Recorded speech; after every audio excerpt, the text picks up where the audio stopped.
Okay, it's 2 o'clock. We're going to go ahead and get started.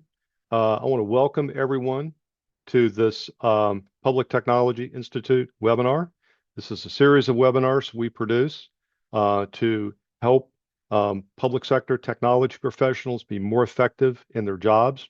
And feel free to check us out at pti.org and in our community hub that you can find through there and get access to all the webinar information for what we're putting out.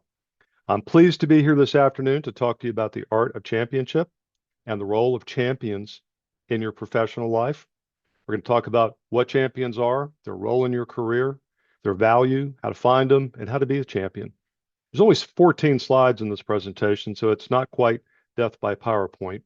If you have a question, please feel free to put them in the Q&A interface through the Zoom webinar panel.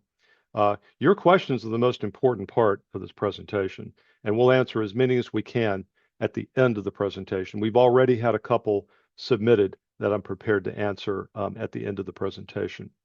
I need to pay homage to Adam Frumkin. Adam is the CIO of the Franklin County Data Center in Franklin, Ohio. He and I co-developed this leadership concept of championship, and we've presented it jointly many times. He was very foundational of Adam in coming up with this concept. Before we get too far, I will introduce myself and give you some background on PTI along the way. But I do want to point out the webinar is made possible by the Public Technology Institute, and this is open to all. We will have a tech talk, a deep dive on this topic a week from today on December 16th at 12 p.m. Eastern Time. That tech talk and the deep dive that we do after the webinar are for PTI members only. And at the conclusion of this webinar, PTI members will get a copy of the presentation and a copy of the recording to share with their coworkers. And without further ado, I'm going to share my slides.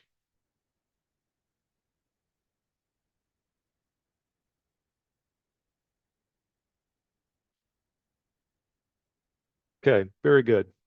And we'll move along now. Okay, just a quick word about me. I've worked in the private industry for about 20 years. I worked very early in my career, Motorola, federal contracting, Circuit City stores, and others. I worked the next 20 years for local government at Chesterfield County, Virginia, as their CIO, and other locations more recently.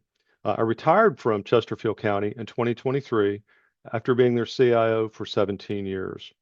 I was the president twice of our state IT Leadership Association, and now I work for 3 different groups. My wife says I'm flunking retirement, and she's right about that. But I'm a senior fellow for the Center for Digital Government.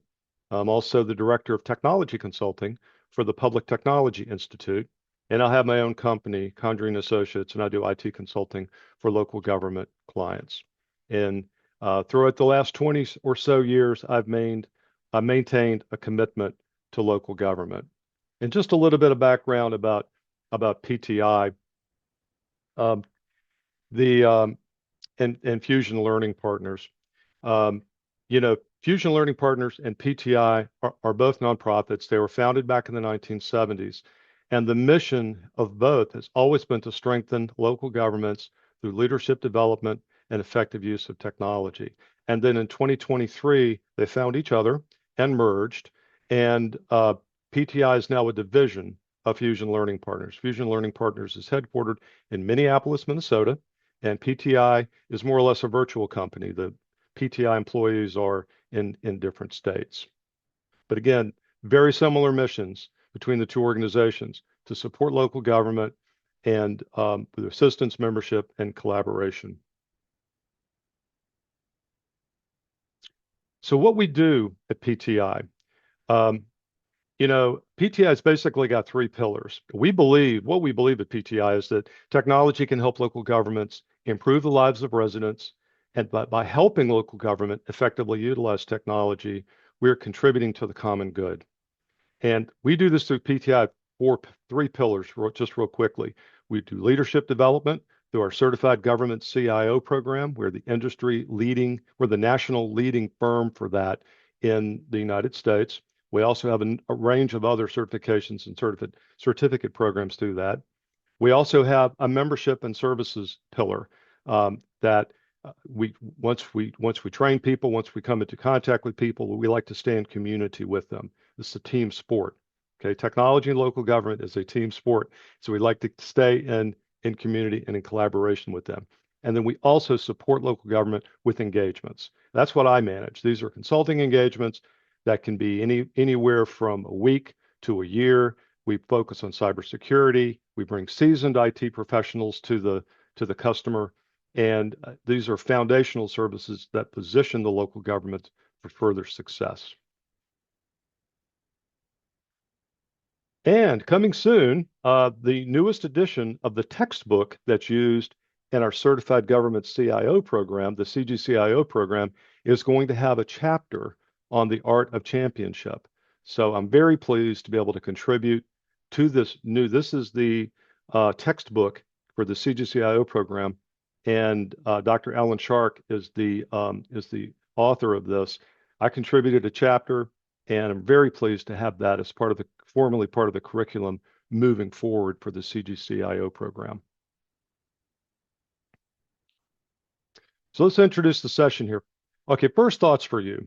And again, be thinking about your questions. I'm going to leave time at the end for this. Let's get something straight right away. Okay, you work in local government IT. You are a leader. You may not always feel like it, but you are. Okay, I've worked with thousands of local government professionals, and every one of them has had the opportunity to lead in their environment. And we'll tell you why in just a little bit. We need to separate leadership from management. These are things that people tend to conflate and confuse along the way. Leadership is what you do. It's what you are. Management is the organizational expectation that people have of you from certain levels of the workforce. Okay, so we're talking about leadership here. We're not talking about management. So a quick story. In 1962, the year I was born, the United States was in the middle of the space race. This was a big deal. We were trying to beat the Russians to space. And JFK, president, was visiting the NASA Space Center. During his visit, he noticed a janitor carrying a broom. And JFK, being JFK, walked up to the janitor and said, "Hi, I'm Jack Kennedy. What are you doing?" And the janitor responded, not missing a beat, "Well, Mr. President, I'm helping put a man on the moon." You see, leadership happens at all levels of the organization, sometimes much to the chagrin of management, but that janitor was exercising leadership along the way. So when I talk about leadership in this presentation, if you hear yourself saying, "I never have a chance to do that," or "That's not in my job description," or "I'm not the leadership type," or "We're way too small to do any of that," or "That's my boss's job," that's that little voice inside you. I just want you to turn that off. Okay, just do a little reset. Don't tune out. Tune in and listen to what we're talking about here, because this talk is for everyone. It's for all of you. As leaders, we all have aspects of our jobs, that rarely show up in our job descriptions. One of those things is nurturing the professional development of those around us, those that are below us, those that are beside us, and those that are above us in terms of the org chart. So we're thinking about the org chart here at 360 degrees when we talk about championship. So the professional development of others may not be in your job description, but it is key to your own professional growth. And if you don't take anything else away from this presentation, take this with you. To grow in your career and to grow as a leader, you need to invest in the growth of others.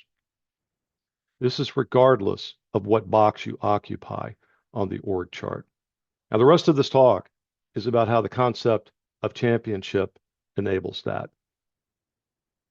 So let's talk about the 5 things: what champions are, what they aren't, how to be a champion, how to find a champion, and finally, the single best way to have someone be a champion in your career, how to get a champion. So think about what comes to mind when we say champion.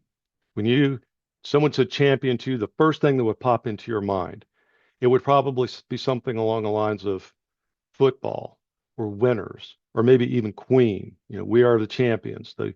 all-time best prom song from the 1980s, right? I'm a Dallas Cowboys fan, so I'm not thinking Dallas Cowboys this year when I think champion. Okay, I'm thinking somebody else. But the dictionary definition of champion is a person who fights or argues for a cause or on behalf of someone else. Okay, so being a champion in the dictionary is associated with the relationship that you form. Now, you might be able to trace your success in your career to a champion.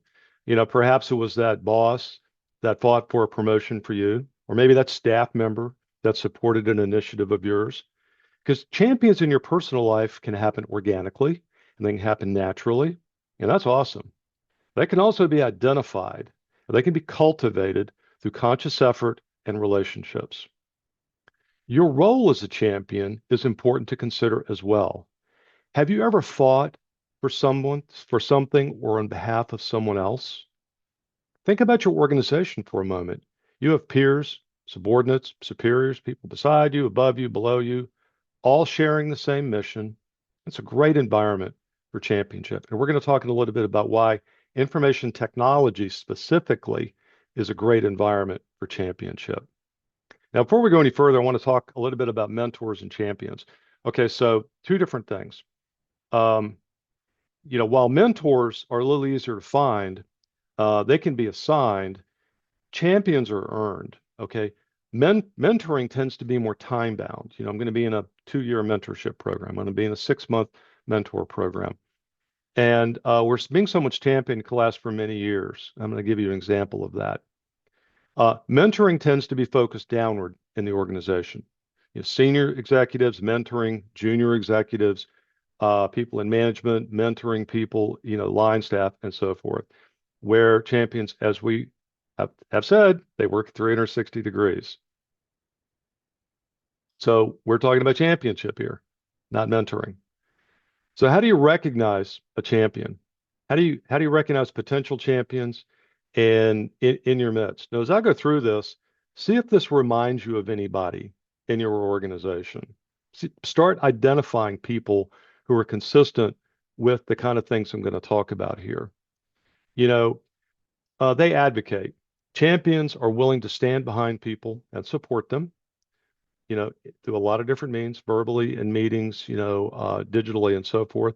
And they are generally high performing, engaged employees, and they can pass that enthusiasm on to others. If you've ever been around anybody that comes into a room and they're energetic and they're up, and then that sort of elevates the mood in the entire room, those are people that could be champions. Champions are emotionally intelligent with the high emotional quotient. Okay, so being self-aware and being empathetic in your leadership style and knowing when and how to manage relationships you're in. That's what this is about. In the CGCIO program, the Certified Government CIO program, we spend an entire unit on EQ and EI. It is one of those things that is the hardest for IT professionals. So we hit it pretty hard in the program. And it's also one of the things that's most necessary to grow in your career. Having a strong emotional quotient will allow you to navigate conversations, both positive and challenging, and allow us to recognize the connection between our thoughts, our emotions, and our behaviors. And so champions are also very people-centric. They always put people first in what they do. And, Adam Frumkin is fond of saying that if you take care of the people, you don't have to worry about the bottom line. In public service, in our roles, the bottom line is getting things done and earning trust. So take care of your people, and everything else will take care of itself. Champions are goal-oriented. Being goal-oriented helps them cast a vision within an organization. Champions are brave. That's willingness to take risks, to find common ground, and to help support the vision of the organization. So look for the risk takers. Champions are confident. When a leader exhibits confidence, it makes it easier to trust that leader. And people want to work with leaders that they trust. When leaders exhibit confidence, they typically are happy and they feel positive about their ability to lead people and deal with daily challenges in a positive manner. Now, there's a fine line between confidence and cockiness, right? So you have to learn the difference between those two things. but being confident as you go along through your life is a good sign of a champion. So, but most of all, champions are motivated by the success of others. They're not motivated by their own success. They're motivated by the success of those that they champion and those that they lead. And this is huge. This is being a transformational leader. It's about focusing on this, celebrating the success of others, giving more trust and allowing the team members to have more empowerment. It's also there to take responsibility. If something arises or goes south, they will make great champions. So what are champions not? Okay, what are some anti-patterns for champions? Well, they're not egotistical, right? So they have no problem giving away credit and recognizing others' accomplishments. They don't take a lot of credit for themselves. They're not self-centered, and they're not motivated by recognition, not their own. They tend to be motivated by the recognition of others. They're not constrained by reporting structure. Champions frequently have long tenured associations and relationships. People move between organizations or move around in organizations. Championship relationships endure. So it's not like mentorship where maybe you can only mentor one level or so. They're not constrained by reporting structure. They're also not tactical. Champions tend to play the long game, and that comes with having a strategic mindset and a transformational leadership style. They're also not humorless. Okay, so if you've ever met anybody that you just doesn't have a sense of humor, or they don't let any humor come through, you know what I'm talking about here. But appropriate humor is just another way of being personable, and I mean appropriate humor, right? Situationally appropriate and aware humor, being relatable and being real. It's when it's self-directed, laughing at yourself, it can be a way of demonstrating vulnerability. And being vulnerable is a great way to build trust, highly important in relationship building. And in conclusion, champions are not way too serious about themselves. You've met people who are just take themselves way too seriously. Champions not like that. I have a whole separate presentation on, do you take yourself too seriously? We do a lot of that in IT. And so that's what they are. That's how they act, and what they look like and what they don't look like. So you should either be looking for a champion, or you should be looking for someone to be the champion for. Okay, both are very important to your professional growth. And I have a story for each. Let me tell you the story of Robert. Okay, so to talk about finding someone to be a champion for and how to recognize someone in your organization to invest your time in. I was working in Chesterfield as the CIO, and Robert was a contractor that did level one physical work for us. He did cabling, terminations, physical install, he removed racks and took out trash and lots of physical level stuff. And he was a contractor, wasn't even an employee. We noticed a few things about Robert over the course of time. He was always on time. If you've ever worked with contractors, like being on time is a big deal when you've got a lot of balls in the air, right? He was always on time. He always did what he said he would do, and he asked a lot of questions. He was very curious. He got along with everybody. Everybody liked working with him. He laughed and smiled a lot. We liked him so much that we didn't want the contracting company to move him away to some other customer. So we opened a part-time position and made him an employee. Same salary with fewer benefits. So he took the job just to be a part-time employee for us for less money. And for fewer, or same money, but for fewer benefits. When we asked Robert, when we brought him on, what he wanted to be when he grew up, it was sort of a question we would ask everybody. Hey, where do you see yourself in 5 years? Where do you see yourself in 10 years? Those questions. He said he wanted to be the senior network engineer for Chesterfield County, and he wanted to help the county deploy services to the residents. And we're like, wow, this guy really knows what he wants. It was sort of like a JFK and janitor moment. I want to put a man on the moon. So, we're like, okay, wow, this guy's really put together. That's when my deputy CIO and I decided to invest in Robert. We didn't know it, but we picked him to have a champion relationship with. This is before we were even considering what championship was. We picked him. And he came to us with a high school education and nothing else, bare minimum understanding of wiring and so forth. Everything we gave him to do, every training, every project, he continued to demonstrate all the traits that we'd recognized in him. And today, it might surprise you to hear that he's the senior network engineer for, for the county, doing everything that he set out to do. Now, the funny thing is about this, and you can look at this and go, well, okay, fine. He recognized the guy as a good guy, gave him lots of opportunities, and he did well. Perfect. But the funny thing is, when we invested in Robert, we were investing in ourselves and in our organization. Thanks to the work we did with him, our department um, got a reputation in the county as being a great department to work in because other people saw how we invested. So we didn't know it at the time. That investment in Robert was really paying dividends, other dividends in the department. So what champions look for? It's the kind of stuff that we saw in Robert that you can look for people that you might want to champion to grow your own career. They need to be dependable. They need to be curious, and they need to be inquisitive. Leaders really like to be asked what they think and what they would do and so forth. So it's a key thing to look for. They need a good personality. They need to laugh and smile. They need to be honest. They need to be vulnerable. Now, this is tough for us. Like I said, vulnerability builds trust, and they need to be mobile. They need to get out of your office or your cube and not hesitate to mix with elected officials or your senior leadership. Go to all those BS events like groundbreakings and fire station openings and graduations, for the fire department and all that. Be seen. Okay, so Harry Bosch was a detective in the Bosch series. He had a postcard on his cube wall in the station house because he was a police detective. It said, "Get off your ass and go knock on doors." That's exactly what champions want to see in people to champion. They want to see them active and they want to see them out there. And they want to see bravery. Okay, so don't don't be afraid to go talk to people. Don't be intimidated by people. It takes courage to hold a conversation with some people. You can practice with your local politicians. Okay, politicians are the best people in the world to talk to. They're paid to get along with people. Okay, they're paid to talk to you.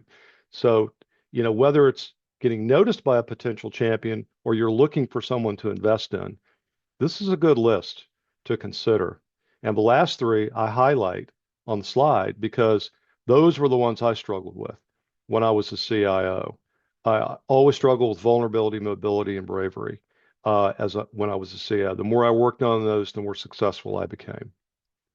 So, and again, be thinking about your questions, put them in the Q&A interface, and we'll be sort of curating those at the end. So let me tell you the Joe story. This is a little different example. This is an example of someone who, well, an example of me being championed. As I told you, I've had a lot of champions throughout my career. I've had champions at pretty much, I can point to champions in almost every large organization I've worked for, and they have been absolutely instrumental in my 40 plus years of doing IT work. But champions, champions can really help your career. Okay, the championship relationship is very valuable. This is the main reason I've moved ahead in my career. So let me tell you the story of Joe. Okay, so Joe was the most intelligent man I've ever known. He championed multiple people along the way. He was sort of known for it, for taking people under his wing, showing them the ropes, giving them opportunities, and then really sensing the satisfaction of seeing them be successful. I met Joe at Circuit City in 1990. I went to Circuit City. I moved back to Richmond. At the time, Circuit City was a major IT operation. They had hundreds and hundreds and hundreds of IT professionals. And I hired on as a C and Unix programmer using the C language in the Unix operating system. And Joe was a vice president over information technology at the time. And Joe had a ton of experience. Even in 1990, he was very technically minded and very technical for a senior leader. It's very unusual, actually. And you got to remember, in the 1990s, some of you may not have been around in the 1990s, so just let me tell you that it was a very odd technology time. Okay. A lot of transitions, a lot of post-normal things going on when things just don't make sense. Cellular technology, the internet, digital music, network operating systems, broadband, just to name a few, are technologies that were just coming into the mainstream. They were just coming into the fore. Okay. The personal computer just becoming things that could be used in a business context. And so it was a great time to be curious. Man, we had things every week, every month, something new was dropping that we thought we could use at Circuit City to help, sell consumer electronics. It was a great time to be curious, and I've always been curious by nature. So I made it a point to ask Joe a lot of questions. I sort of identified him as a someone who liked to be asked questions and liked to talk about technical things. I particularly asked him questions about his boss, Rick Sharp, the late Rick Sharp, unfortunately. He was the CEO of Circuit City and a close friend of Joe's. I was doing technology stuff, and that was very interesting to Joe. Joe was very curious. He used to wander around a lot. He would always wander by and ask us what we were working on and how we were doing it. And, he would want to know how things were being coded and so forth. And this is an IT, this is a Fortune 500 vice president that's doing this. So it was like I said, it was sort of unusual. Joe moved my career along at Circuit City from C Unix programmer to a software development director in 12 years. Okay, so I had 7 promotions and reassignments in 12 years. Every one of those promotions came with more money, came with more responsibility, came with more exposure. And I never felt like he kept putting me in these different jobs. Like I was communications programmer, then I was a database administrator, and then I was the network manager for this Fortune 500 company, and then I was a software development manager, and then he made me a director. And so, I never felt like I was smart enough for Joe because he was truly brilliant. And Joe was the champion for multiple professionals along the way. It wasn't just me. This is how he led. And it was part of his leadership style and it was very easy to see. So when we started talking about championship, Joe was the first person that came to my mind. Um, so, you know, I used to ask him, why are you like that? What, it- why do you put so many people in so many different positions and move them around and give them so many things? And he'd say, you just get stuff done. Results over posture. He would say, I need someone to explain all this to me. You know, we needed to meet him at his high level. He would say, whatever. I just like seeing good people do well. That's how he responded to me when I asked him, why he kept moving me around. And trust. He exhibited a tremendous amount of trust in his employees. And I used to be brutally honest with the man. I would say, look, I don't know anything about networks. I don't know beans about networks. And you want me to be the network manager for this entire company. So I don't think that's a good idea, Joe. And he'd say, I told him, I wasn't qualified. He said, look, I know you're not qualified. I don't expect you to be qualified, but you'll learn it and then you can explain it to me. I'd be like, okay, well, how do you say no to that? Right. So anyway, he gave me all the opportunities that made my time at Circuit City, not a job, but a career, which is something we should be focused on in IT leadership, not creating jobs, creating careers, moving people through their career, in situ in their job in your organization. So I didn't know it at the time, but I identified Joe as a champion. I put forth some of those things that are attractive to champions, and Joe sort of adopted me. And we're still connected over LinkedIn. He's still active, and so that championship relationship has endured. So the takeaway for this is, the Joes of this world don't come along every day, but when they do, and when you can find them, they can make your career. So how do you find them? Remember what champions look for, and remember what champions look like. Model your career like that. Find the champions, potential champions in your midst, and be curious and ask them a lot of questions. That's the Joe story. All right, so we're getting to the end here. This is the secret sauce, really. Um, you know, and it's no secret here. The secret sauce to finding a champion, having championship be be a big part of your career success is that you have to be a champion for someone else. Okay, nothing will get you noticed faster than when you champion someone else and other people will notice that. I've always said the harder I work at something, the luckier I get. So the harder you work at being a champion, the luckier you'd be amazed how many potential champions and how lucky you get at people giving you championship opportunities. And, you know, again, the box that you sit in on the org chart doesn't limit you here. Okay. Don't get caught up in the mindset of, well, I'm, chain of command, I'm at the bottom of the org chart. No, it's not the way that works. Unless you're in a paramilitary organization where you're not allowed to talk to anybody above one level, and that's a whole different conversation. But you can be a champion regardless of what box you sit in. And as IT leaders, you know, we are uniquely positioned to have champion relationships because our influence in IT traditionally or typically in organizations is enterprise wide. So, we're talking to the attorneys, we're talking to the city county managers, we're talking to the engineers, we're talking to the people doing marketing, the public affairs people.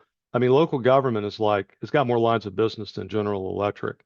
And enterprise IT has to talk to all of them. So you've got a lot of opportunity to exhibit championship traits across the organization. So at the end of the day, champions take on all forms.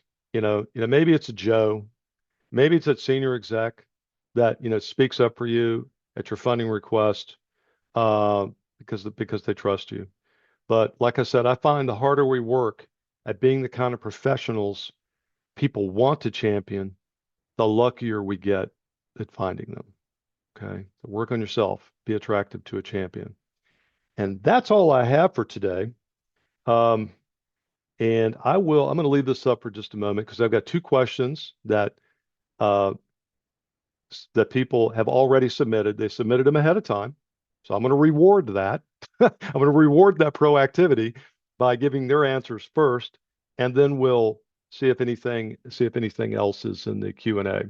And again, at the end of this, as we close, I just want to remind you that in a week, we're going to have a deep dive on this for PTI members. It's a PTI members only thing where we're going to give out lots of free advice and talk about it'll be a safe space. It'll be like Vegas, right? Whatever said there stays there. You can bring all your stories and your needs and your situations, and we can discuss them there. But the first question, this was actually a really good question. This will lead to other blog posts and webinars, I have a feeling. Where are we in local government with regard to the AI strategy and championing with all the buzz about it? So I think the question is about, AI is coming in. Uh, you can call it a revolution if you want, but you can't deny the impact that artificial intelligence is having on operational as well as business processes in local government, globally, but also in local government. And so, how does championship fit into this, right? Like in this environment? Well, the answer is, my opinion, it's a great opportunity because AI is going to force organizations to redefine roles, to redefine job descriptions, to retool and upskill employees. And we can't ignore the fact that AI is here to stay, and it's only going to become more prevalent in our environments. And with all of this churn that's going to go on, um, you know, this is a great opportunity for people to be curious and to step up and to step out and to exercise that list of things that make people attractive to champions. Okay. There has never been a better time to be curious in information technology. And that curiosity is something that I just tell people, when I recruited at Chesterfield and I recruited at Circuit City, I would rather hire one curious people than 10 domain experts because that curious person, will always be curious. They will always be looking. Those domain experts, they are what they are. It's tough to put water in a cup that's full, right? So I've always really valued curiosity in recruitment as well as in looking for people to champion. So again, AI is going to stir things up, and there's never been a better opportunity to redefine roles and to stand out and to stand up. Um, and this will be organization by organization, of course. And never been a better time. I think that's a great question, and I'll have to talk to Dr. Alan Shark about maybe writing an article about that. I think that's something Alan would probably like. Second question. Um, Examples of how to deal with difficult conversations with employees. So I don't know whether they want examples or they just want advice about how to deal with difficult employees. So this is something that you deal with in leadership, and it's definitely something you deal with as part of management, but it's definitely something that you will exercise your leadership abilities for. This is something that we focus on in the CGCIO program. All right, difficult people and dealing with them. So let's face it, there are difficult people out there. I used to think there were no such thing as difficult employees, just difficult conversations. And then I went into management and leadership positions and learned that I was wrong. There are some people that are just difficult, right? And that doesn't mean they can't be productive. That doesn't mean they can't be empowered. That doesn't mean they can't be part of the organization and key contributors. I've always found that when you're dealing with someone who you perceive as being difficult, you need to be direct, you need to be fair, and you need to be consistent with them. You need to be personal with them, one on one. And it's better if it's not virtual. It's better if it's human to human. And the other thing I've noticed about when people have these difficult conversations is you have to be careful not to match people's emotions and match their body language. We have a natural tendency when someone comes to us and they're aggressive to be aggressive. We get our hackles up and we're aggressive back. Um, you have to maintain your own sense of awareness for that and not match their energy level, either high or low, right? And the other thing is don't match their body language. Body language is a fascinating topic to me, and I've got some other blog posts on this, but we do so much with body language and we don't even know it.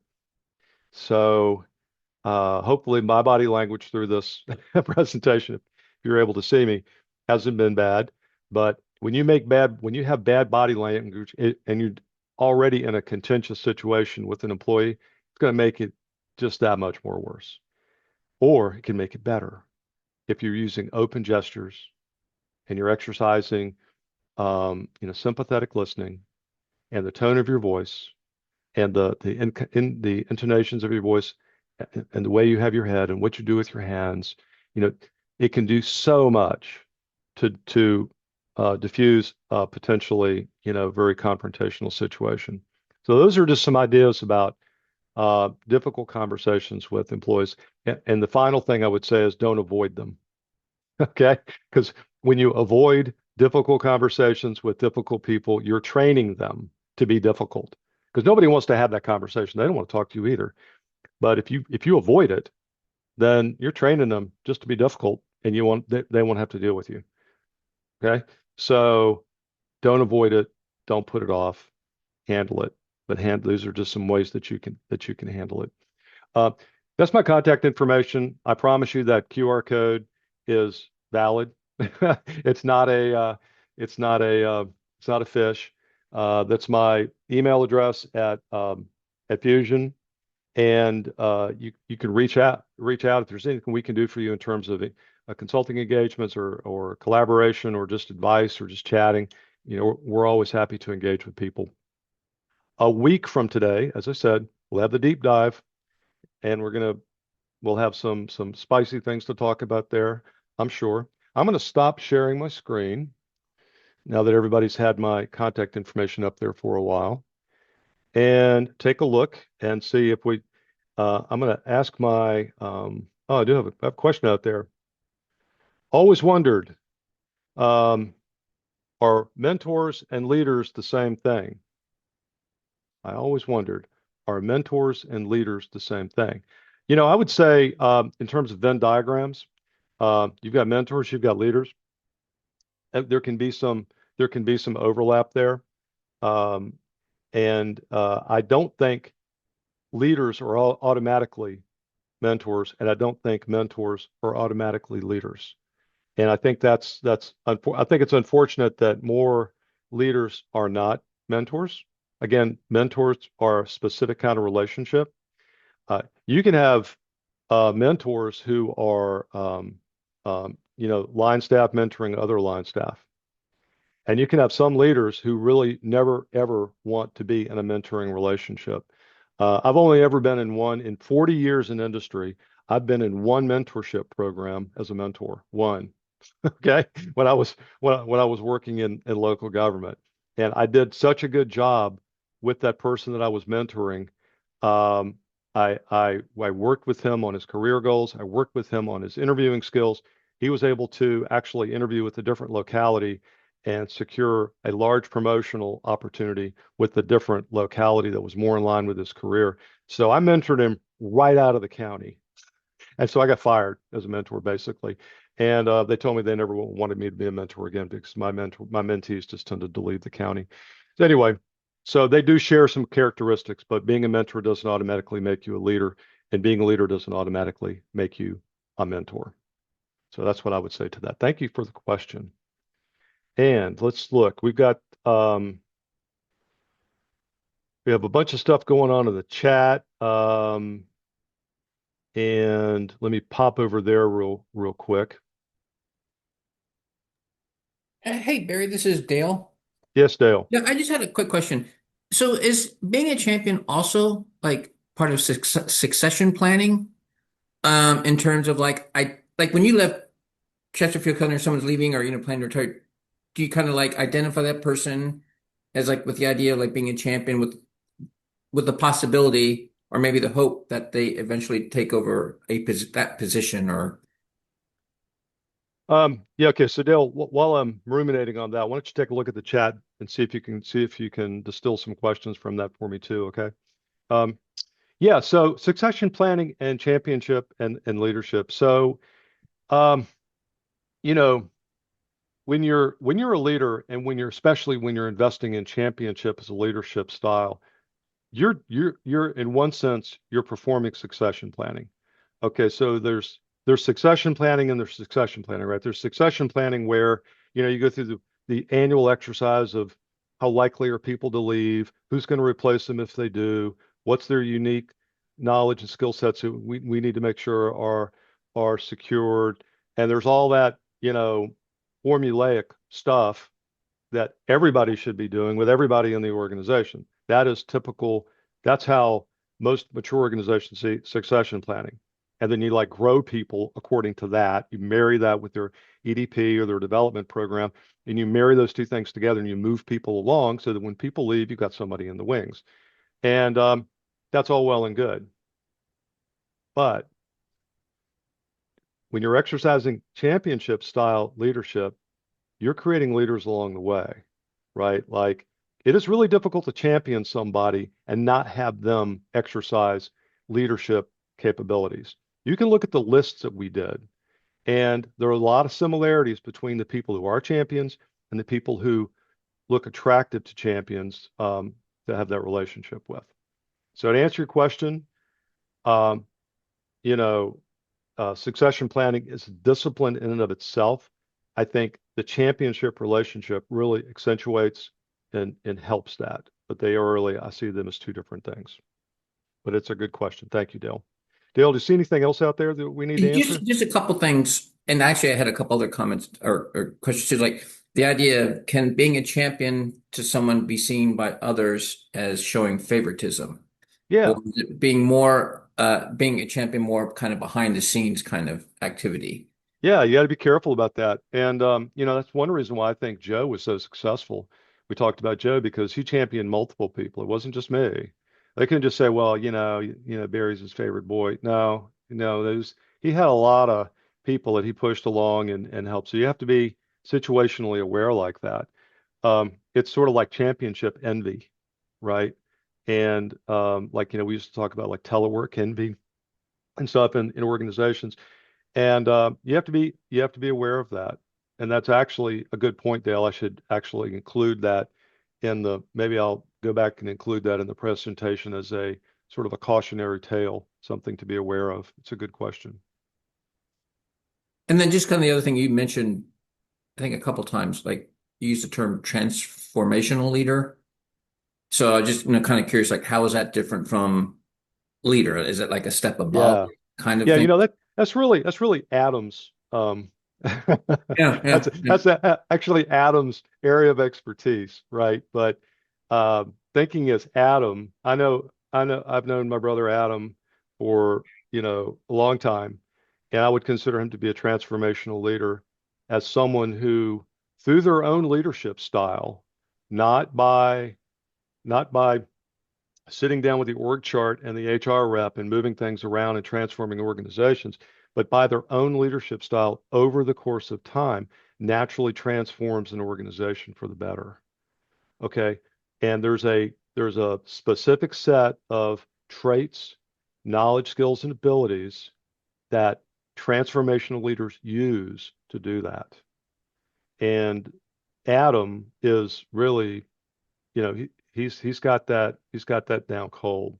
So championship, the art of championship is a part of transformational leadership. You will find transformational leaders make good champions. So that's why we mention it. That's why it comes up Yeah, occasionally in the yeah. in the in the dialogue. Cool. That's it. Okay. So I'm seeing some good comments. Thank you for that. Um, and I want to thank everybody for being here. In the interest of time, I'm going to go ahead and end this and give you back about 10 minutes. As we close, I want to thank PTI for making this webinar possible. If you're a PTI member, you will get a copy of the slides as well as a link to the presentation, this session itself. Feel free to pass it on to colleagues or send it to your boss or someone, and and on the 16th of December, we'll have a deep dive. I'm looking forward to that. We're going to get into that in a safe space. Bring me all your, bring me all your people issues, all the people you think you can be a champion for, or maybe you've had a failed championship experience and relationship, and we can unpack that as well. And hope everybody has a great rest of your day and stay safe out there. Let us know if we can help you in any way. Thanks, everybody.